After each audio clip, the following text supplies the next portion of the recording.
First of all, this match was so predictable.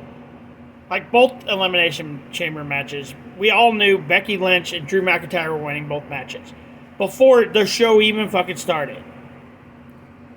The winners were already picked. We already knew who they were going to be. Kind of makes the whole point of a pay-per-view kind of fucking boring if I already know who's going to win before it even starts.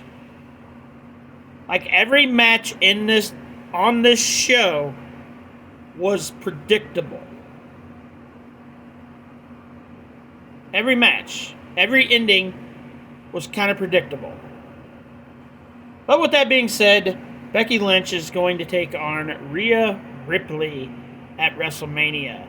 And I know this is going to piss some people off, but Becky Lynch is fucking boring. I'm sorry. She's fucking boring. The only reason she got popular is because Nia Jax punched her in the face. That's it. The only reason she became a big-ass star is because Nia Jax punched her in the face. Tell me where she become a big star without that. Oh, you can't? Exactly. She's a good wrestler, but she's also fucking boring. I'm sorry, I think she's boring. And if she beats Rhea Ripley at WrestleMania, that makes no fucking sense at all. Why does it not make no sense, you say? Well, Rhea Ripley just beat Nia Jax at the Elimination Chamber.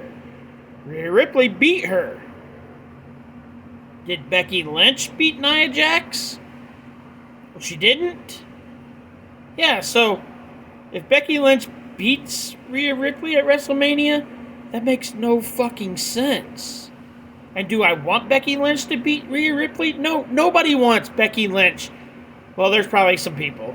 But for the most part, nobody wants Becky Lynch to beat Rhea Ripley at WrestleMania. It's just stupid. I'd rather Rhea Ripley lose to Charlotte Flair. I know Charlotte Flair ain't going to be back by WrestleMania, but anybody. I'd rather lose to pretty much any female, well, maybe not all female wrestlers, but any of the big star female wrestlers. Maybe a returning Alexa Bliss. But freaking, I just don't want Becky Lynch to beat her. I don't understand how Becky Lynch would even, story-wise, make it realistic that Becky Lynch can beat Rhea Ripley. There's just not now. If Becky Lynch would have beat Nia Jax, then it makes the story make more sense going into WrestleMania. But Rhea Ripley beat Nia Jax and Becky Lynch didn't. So it makes no sense for Becky Lynch to beat Rhea Ripley. So it's almost like the match is predictable before it even fucking happens.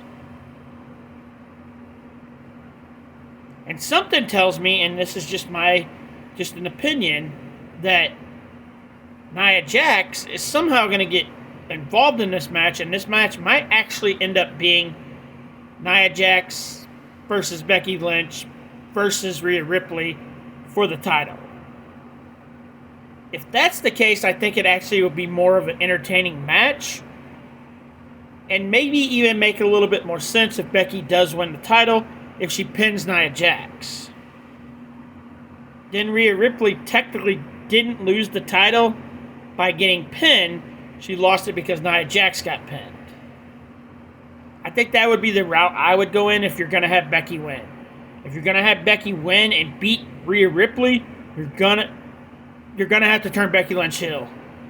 No doubt in my mind. You're going to have to turn her heel. The fans are going to turn on her fucking instantly. Even though Rhea Ripley is a fucking heel, she's like Stone Cold when he was a heel, the fans loved him. Loved him. And Rhea Ripley's been a heel this whole time, and the fans love her. Love her. And if you had Becky Lynch beat her clearly in the middle of the ring, the fans are going to turn on Becky Lynch quickly. We'll have to see how it all plays out, but I'm not a fan of Becky Lynch being the number one contender. I don't think she's that fucking great of a wrestler. I'm sorry, I just don't. She's okay.